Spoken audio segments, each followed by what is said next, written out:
এ তো ডাক্তার, কোন ডাক্তারের কথা যে কি করব তাই বুঝতে পারি না, পথ হারা হয়ে যাচ্ছে। হ্যালো গাইস, আসসালামু আলাইকুম। কেমন আছো সবাই? আলহামদুলিল্লাহ আমরা ভালো আছি। তো এ হচ্ছে মদিনার রাস্তা। আলহামদুলিল্লাহ দেখতেই কিন্তু অনেক সুন্দর লাগছে। দেখতে পাচ্ছ চতুর্পাশে হচ্ছে খেজুর গাছ, জাস্ট ওয়াও। তো আজকে আমরা যাব হচ্ছে কোবা মসজিদে। কোবা মসজিদটা কিন্তু মদিনায় অবস্থিত। তো এখানে যাওয়ার পর হচ্ছে আমরা আরও অনেক কিছু ঘুরে দেখব। নির্দিষ্ট এই স্থানটার নাম আমার মনে নেই, কোবা মসজিদের যে স্থানটা অবস্থিত, তো ওইটা মদিনারই। তো আমরা যখন ওখানে যাচ্ছিলাম পথটা এত ভালো লাগছিল, যেহেতু মক্কাতে থাকার অবস্থায় চতুর্পাশে বেশি পাহাড় ছিল, সবুজটা কমই দেখা গেছে। কিন্তু এখানে আসার পরে মাশাআল্লাহ সুন্দর সুন্দর গাছ দেখা যাচ্ছে, আর এখানকার আবহাওয়াটা একেবারে অন্যরকম। তো আলহামদুলিল্লাহ আমরা যাচ্ছি আজকে কোবা মসজিদে। আর কোবা মসজিদটা হচ্ছে দুই কেবলার মসজিদ, তোমরা অনেকেই জানো। এটাতে কিন্তু আমাদের সাহাবেরা যখন নামাজ আদায় করতেছিল তখন আল্লাহ নবী তো কিন্তু আগে আল্লাহর কাছে ফরিয়াদ করেছিল যে মসজিদুল আকসা ছিল আমাদের আগে কিবলা।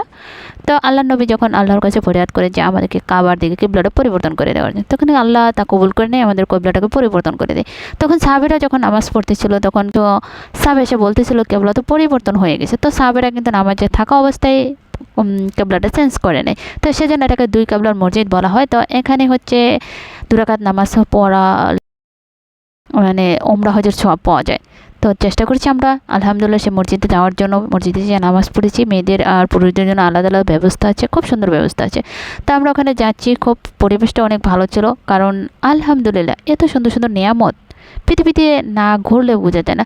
তো আমি একটা সাজেস্ট করব আমার ভাই বোনদের, যারা আছো সামর্থ্য থাকলে ঘুরে আসবা মক্কা মদিনায়। অনেক অনেক কিছু দেখতে পারবা, তোমাদের ইমান খুলে যাবে যে কোথায় ছিলাম কোথায় আসলাম। চেষ্টা করবে যাওয়ার জন্য। আর এই যে বরকতপূর্ণ জায়গাগুলো, এগুলো সব ঘুরে দেখে আসার জন্য। দেখবে আল্লাহ তোমাদের কত যে ভালো লাগবে তা বুঝে বলানো যাবে না। তো যাক আলহামদুলিল্লাহ আমরা যাচ্ছি।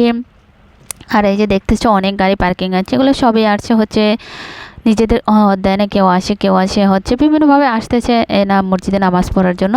তো সব থেকে বেশি ভালো লাগছে কোনো জ্যামজট কোনো কিছুই নেই আমাদের, কিন্তু যেতেও কোনো সমস্যা হয় না, আসতেও কোনো সমস্যা হয় না। রাস্তার পাশগুলো এত ভালোই ছিল, কারণ নেকপূর্ণ জায়গা, তাই না? যাবো কোথায় আল্লাহ, এরকম জায়গাতে গেলে এমনি মন ভালো হয়ে যায়। তো চেষ্টা করবো ভাই বোনেরা, যদি সামর্থ্য থাকে ঘুরে আসার জন্য। আল্লাহর ঘর তওয়াব করে আসবা, মসজিদে নবমীতে নামাজ পড়ে আসবা, দেখে আসবা আল্লাহর সৃষ্টি কত সুন্দর। বিভিন্ন বরকতপূর্ণ জায়গাগুলো সবগুলো ঘুরে আসতে চেষ্টা করবো, দেখবা অনেক বেশি ভালো লাগবে।